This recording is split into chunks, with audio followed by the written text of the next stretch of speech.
اعوذ باللہ من الشیطان الرجیم بسم اللہ الرحمن الرحیم یا صاحب الجمال و یا سید البشر من وجهک المنیر لقد نور القمر لا يمكن الثناء كما كان حقه بعد از خدا بزرگ توئی قصہ مختصر جزا اللہ عنا سیدنا و مولانا محمد صلی اللہ علیہ وآلہ وسلم ما هو اہلہ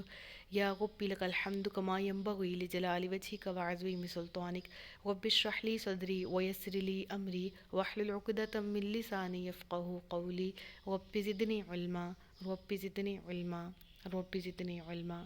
السلام علیکم ورحمۃ اللہ وبرکاتہ۔ میں حافظہ افرا جاوید اسلام آپ سب لوگوں سے مخاطب ہوں۔ اپنے یوٹیوب چینل انفینٹ اسلام میں آپ سب لوگوں کو خوش آمدید کہتی ہوں۔ امید کرتی ہوں آپ سب لوگ خیریت سے ہوں گے، زندگی پرسکون، پر اطمینان اور ایمان بالخیر گزر رہی ہوگی۔ سورۃ آل عمران اردو ترجمہ اور تفسیر کی آیت نمبر 185 تک ہم گزشتہ اسباق میں پڑھ چکے ہیں۔ سورت کا تقریباً اختتام ہی ہے، ایک دو اسباق رہ گئے ہیں، پھر الحمدللہ سورۃ آل عمران ہماری مکمل ہے۔ آج کے سبق میں ہم سورۃ آل عمران کی آیت نمبر 186 سے باقاعدہ آغاز کر رہے ہیں، جس میں اللہ رب العزت ارشاد فرماتا ہے، بے شک تمہارے مالوں اور تمہاری جانوں کے بارے میں تمہیں ضرور آزمایا جائے گا، اور تم ضرور ان لوگوں سے جنہیں تم سے پہلے کتاب دی گئی اور مشرکوں سے بہت سی تکلیف دہ باتیں سنو گے، اور اگر تم صبر کرتے رہو اور پرہیزگار بنو تو یہ بڑی ہمت کے کاموں میں سے ہے۔ یعنی نبی کریم صلی اللہ علیہ وآلہ وسلم کے اس آیت میں جان نثار جو صحابہ کرام ہیں ان کو بھی رب العالمین کی طرف سے اور تمام مسلمانوں کو،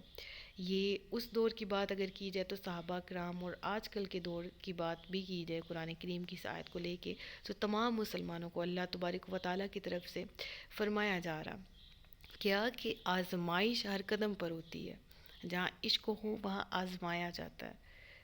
اور اللہ تبارک و تعالیٰ کی طرف سے جو آزمائش آتی ہے وہ مختلف طریقے سے ہوتی ہے۔ بعض اوقات اللہ نعمت دے کے آزماتا ہے، میرا بندہ اس کا استعمال کیسا کرتا ہے، مجھے بھول تو نہیں جاتا۔ بعض اوقات اللہ نعمت لے کے آزماتا ہے کہ میرا بندہ اس حال میں بھی میرا شکر گزار بنتا ہے کہ نہ شکری پہ اتر آتا ہے۔ بہرحال آزمائش ہر طرح کی ہے۔ رب العالمین فرماتا ہے کہ میں تمہیں آزماؤں گا، تمہارے جانی اور مالی امتحانات کیے جائیں گے، تاکہ کس طرح کے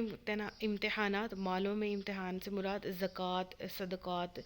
باقی قربانیاں، جان کی قربانیوں میں آ جاتے، جہاد وغیرہ، یہ تمام کاموں کے ذریعے تمہیں احکامات دیے جائیں گے، اللہ کی راہ میں خرچ کرو۔ دیکھتے ہیں کہ مال کے ذریعے تم آزمائش پر پورا اترتے ہو، جب جہاد کا حکم دیا جائے تو جان کے ذریعے تم آزمائش پہ پورا اترتے ہو۔ یعنی کہ جب اللہ کے ہاں اللہ سے محبت کا دعویٰ کیا تو پھر اللہ کے ہاں آزمائش تو اللہ کی طرف سے تو آئے گی۔ اب مسلمانوں کو کہا گیا کہ جس طرح کی بھی آزمائش ہو، کبھی بیماری، کبھی اولاد، کبھی موت، طرح طرح، کبھی تجارتی نقصانات، کبھی باغوں کبھی کھیتوں میں تباہی، کبھی جہاد میں شہید ہو جانا یا زخمی ہو جانا، یہ تمام آزمائشیں آتی رہیں گی۔ تو مسلمانوں کو کیا کہا گیا کہ تم ان پر آزمائش پر پورا اترنے کی رب سے توفیق مانگو، اور ہر طرح سے، ہر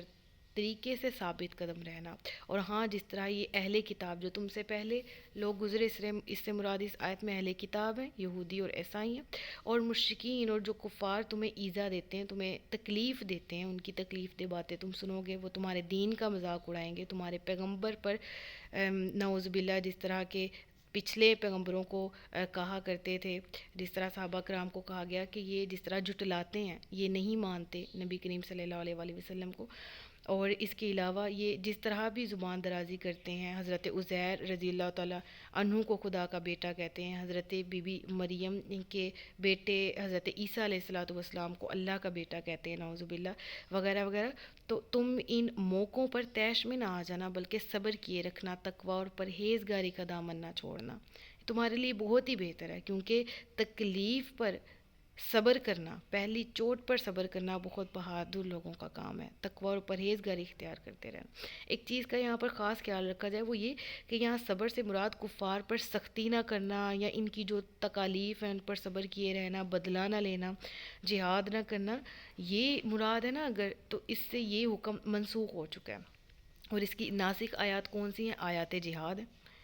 ٹھیک ہے۔ اور اگر صبر سے مراد محض اتنا ہے کہ مصیبت میں گھبرا نہیں جانا، اہل کتاب کی جو اخلاق سے گری ہوئی حرکتیں ہیں، ان کی وجہ سے طیش میں آ کر اپنے آپ کو بد اخلاق نہ بنا لینا، اگر یہ توہین کرتے ہیں نعوذ باللہ. تو ان کی توہین کے جواب میں حضرت عیسیٰ علیہ الصلاۃ والسلام، حضرت عزیر علیہ الصلاۃ والسلام یا حضرت موسیٰ علیہ الصلاۃ والسلام کی شان میں گستاخی نہ کر بیٹھنا. اگر یہ مراد ہے تو یہ آیاتیں محکم ہیں، یعنی یہ منسوخ نہیں ہیں، ابھی بھی محکم ہے. اور اگر ان سے مراد یہ کہ جی اگر کافر حملہ کر رہے ہیں یا کافر نعوذ باللہ نبی کریم صلی اللہ علیہ وسلم کی شان میں گستاخی کر رہے ہیں یا وہ مسلمانوں کو جان سے مار رہے ہیں وغیرہ وغیرہ، تو اس صورت میں کہ ہم کہیں جی ہم نے صبر کرنا ہے ان پر، تو نہیں، یہ آیت منسوخ ہے. یعنی اس کی آیت ناسخ کون سی آیات ہیں؟ جہاں پر جہاد کا حکم دیا گیا قرآن کریم میں کہ ہاں تمہیں جہاد کا حکم دیا جاتا ہے. اب کافر تمہارے دین کے بارے میں، تمہارے رسول کے بارے میں، تمہارے عقائد کے بارے میں، اللہ تبارک و تعالیٰ کی شان کے بارے میں اگر کوئی ایسے کلمات ادا کریں یا وہ مسلمانوں پر حملہ کریں، ان کو تکلیف پہنچائیں، تو اب تمہیں جہاد کا حکم دیا گیا. تو رب العالمین نے فرمایا کہ ہاں اگر تم جس طرح کے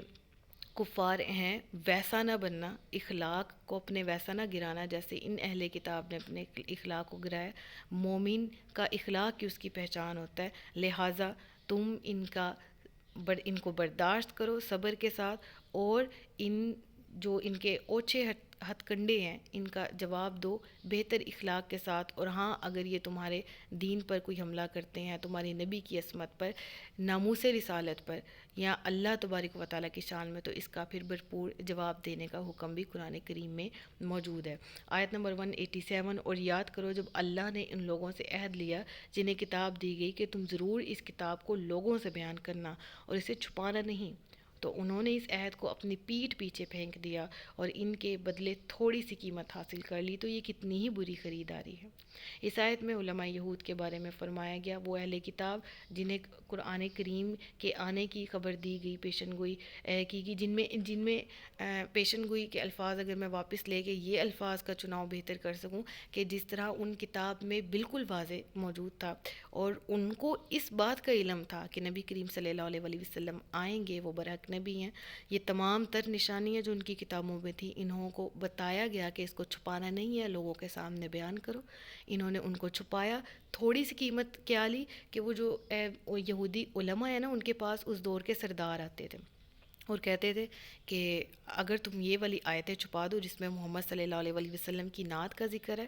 تو پھر ہم تمہیں اتنے پیسے دیں گے، اتنی قیمت دیں گے. ان کا اس میں کیا فائدہ ہوتا تھا آیات چھپانے کا؟ وہ یہ کہ ان کو اپنی سرداری عزیز تھی کہ اگر وہ بتا دیں کہ آخری نبی آنے والا ہے، اس کی سرداری ہوگی، وہ کل کائنات کا نبی ہوگا، تو یہ لوگ ہماری کیسے سنیں گے، ہماری تو جارحداری ساری ختم ہو جائے گی. لہٰذا وہ اس چیز کے ڈر سے نبی کریم صلی اللہ علیہ وسلم کی نعت کو چھپاتے تھے. تو اللہ نے فرمایا کتنی ہی بری خریداری کر رہے ہیں. دنیا کے چند سکوں کے عوض، چند مال و دولت کے عوض یہ اللہ کی آیات کو بیچ ڈالتے.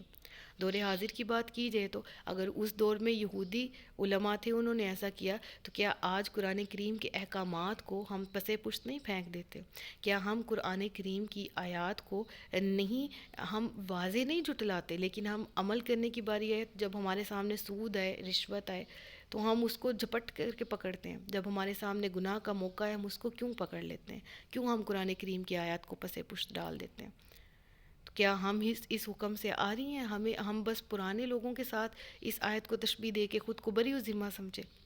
نہیں، بلکہ غور اور فکر کریں اللہ کی کتاب پر، اللہ کی آیات پر، نہ اس کے احکامات کو پس پشت پھینکے. کیونکہ دنیا، تھوڑی سی قیمت سے مراد اگر ہم یہاں پر دنیا لیں، دنیا کے آسائش و آرام لیں، اور دوسری طرف اللہ کا حکم ہو، اللہ کے حکم کو جٹلا کر ہم دنیا کو چوز کر لیں، تو یہ ہماری کیا ہی بری خریداری ہے. اللہ تعالی ہم سب کو ایمان بالخیر زندگی عطا فرمائے اور ان آیات کو سمجھنے کی توفیق دے کہ جہاں اللہ اور اس کے رسول کا حکم آ جائے تو وہاں اپنا فائدہ نہیں دیکھا کرتے، وہاں اپنے آپ کو، اپنی ذات کو نہیں دیکھا کرتے، وہاں صرف سمعنا و اطعنا کیا کرتے ہیں. آیت نمبر 188. ہرگز گمان نہ کرو ان لوگوں کو جو اپنے اعمال پر خوش ہوتے ہیں اور پسند کرتے ہیں کہ انہیں ایسے کاموں پر تعریف کی جائے جو انہوں نے کیے ہی نہیں. انہیں ہرگز عذاب سے دور نہ سمجھو اور ان کے لیے دردناک عذاب ہے. اس آیت کا شان نزول کچھ اس طرح سے کہ نبی کریم صلی اللہ علیہ وسلم نے ایک دفعہ علماء یہود سے کوئی توریت کا مسئلہ پوچھا، توریت کے بارے میں، تو انہوں نے جان بوجھ کر غلط بتایا اور ظاہر یہ کیا کہ ہم بالکل سچ بول رہے ہیں، اور وہ اس چیز کے منتظر تھے کہ نبی کریم صلی اللہ علیہ وسلم اور صحابہ کرام ان کے اس علم کے کمال ہونے کی تعریف کریں گے کہ کہ انہوں نے ایک تو فوراً جواب دیا اور جی دوسرا بالکل ٹھیک جواب دیا ہے، حالانکہ انہوں نے دانستہ طور پر صحیح جواب نہیں دیا تھا، یعنی جانتے بوجھتے۔ تو یہ لوگ اپنے آپ کو پریٹینڈ کر رہے تھے کہ ہم توریت کے بہت ماہر ہیں، یہودی علماء جو تھے، تو انہوں نے یہ اپنے آپ کو ظاہر کرنے کے لیے حقیقت چھپائی اور غلط جواب دیا، اور اس پر چاہا کہ شاید ہماری یہاں پر کوئی ویلیو بن جائے، ویلیو کوئی ہماری سمجھی جائے کہ جی ہمیں بہت پتہ ہے۔ تو اس وقت یہ آیت کریمہ نازل ہوئی۔ اگر اس آیت کی تفسیر پر غور کریں تو نبی کریم صلی اللہ علیہ وآلہ وسلم اور جو قرآن پڑھنے والا سیکھنے والا، اس سے مراد ہم تمام بھی ہیں، ان سے مخاطب ہو کر اللہ تبارک و تعالیٰ فرماتا ہے تم ان لوگوں کو عذاب الہی سے ہرگز دور مت سمجھنا جو اپنی کی ہوئی بدکاریوں پر خوشیاں مناتے ہیں اور اسے اپنا کمال سمجھتے ہیں۔ ان بدکاریوں کی بنیاد پر یہ غلط سے غلط تر ہوتے رہتے ہیں،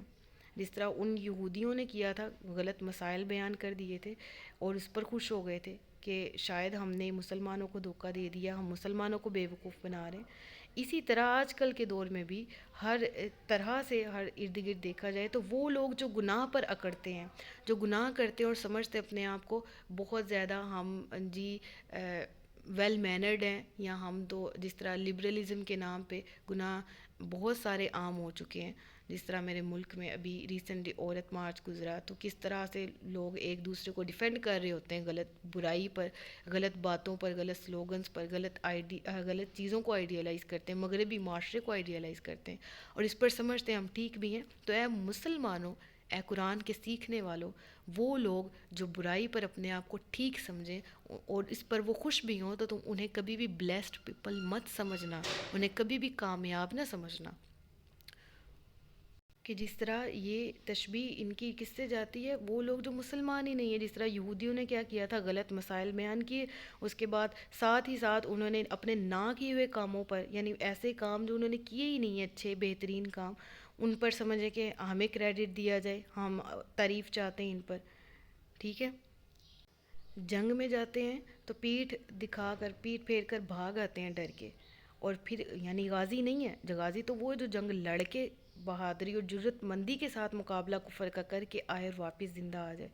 غازی نہیں ہے، ٹھیک ہے۔ نہ عالم ہے، نہ دین کو بالکل سمجھا، نہ اپنی کتابوں کو سمجھا، نہ قرآن کو سمجھا، مخلص مومن بھی نہیں ہے، مگر چاہتے ہی ہیں یہ لوگ کہ ہمیں غازی صاحب کہا جائے، جس طرح منافقین تھے، وہاں سے بھاگ آئے تھے اور آ کے شیخیاں بگاڑنی کہ ہم بہت نیک ہیں یا ہم نے بہت مارکا کیا، لہٰذا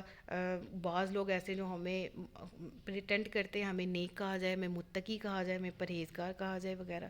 تو ان دھوکہ بازوں کو کبھی بھی عذاب الہی سے دور نہ سمجھنا، ان قریب ان پر عذاب آنے والا ہے۔ اللہ نے ان کو ڈیل ضرور دی ہوئی ہے اور انہیں اس سے دھوکہ نہیں کھانا چاہیے کہ ہمارا کوئی کچھ بگاڑ نہیں سکتا، بلکہ توبہ کی طرف آنا چاہیے، بلکہ اس چیز کو اس مہلت کو اپنے لیے ایک طرح سے انعام سمجھتے ہوئے اللہ کا شکر ادا کرنا چاہیے۔ اللہ تو نے مہلت دی ہمیں گناہ سے بچنے کی، ہم توبہ کرتے ہیں، اللہ تیرا شکر ہے تو نے ہمیں توبہ کی توفیق دی، لیکن یہ تو بھلائی کی طرف آتے ہی نہیں ہیں، نیکی کی طرف آتے ہی نہیں ہیں۔ تو کبھی بھی وہ لوگ جو کہ اپنے، اور اس آیت سے ہمیں بھی یہ سیکھنے کو ملتا ہے کہ بعض اوقات ہم بھی چاہتے ہیں کہیں نہ کہیں کسی نہ کسی طرح کہ ہمیں کسی کام کا کریڈٹ دے دیا جائے، واقعی وہ کام جو ہم میں نہیں ہے، وہ خوبی جو ہم میں نہیں ہے، ہمیں اس سے یاد کیا جائے، ہمارا نام لیا جائے اس خوبی کے ساتھ، یا وہ کام جو ہم نے کیے ہوں تو ہم اس پہ بڑے ہو رہے ہوتے ہیں اپنے آپ میں کہ جی ہمارا بڑا نام ہو وغیرہ۔ ایک چیز یاد رکھی جائے کہ دکھاوا جو ہے نا، میرے نزدیک جو بات ہے خطرناک، وہ کہہ لیں خوشامد تو خطرناک ہوتی ہے، تعریف بھی خطرناک چیز ہے۔ وہ شخص جو آپ کے منہ پہ تعریف کر رہا ہے وہ آپ کا کبھی بھی بھلا نہیں چاہ سکتا، وہ کبھی بھی آپ کا بھلائی نہیں چاہنے والا ہوتا، عام الفاظ میں کہہ لو وہ بھلا کرنے والا نہیں ہوتا آپ کا، لہٰذا تعریف سے بھی دور رہیں گے، طبیعت کو متاثر کرتی۔ جب انسان کے ذہن میں بیٹھ جاتا ہے نا کہ ہاں میں ہی بہتر ہوں، تو وہ وہیں سے اس کی برائی شروع ہو جاتی، وہیں سے اس کی پستیاں شروع ہو جاتی ہیں، جب وہ اپنے آپ کو بلندی پہ کھڑا سمجھنا شروع ہو جاتا ہے، اور خوشامد تو ویسے ہی بری چیز ہے۔ تو جس طرح ان لوگوں کے یہ حرکتیں تھیں کہ وہ اپنے آپ کو بڑا پریٹینڈ کرتے تھے عالم فاضل، اور اپنے آپ کو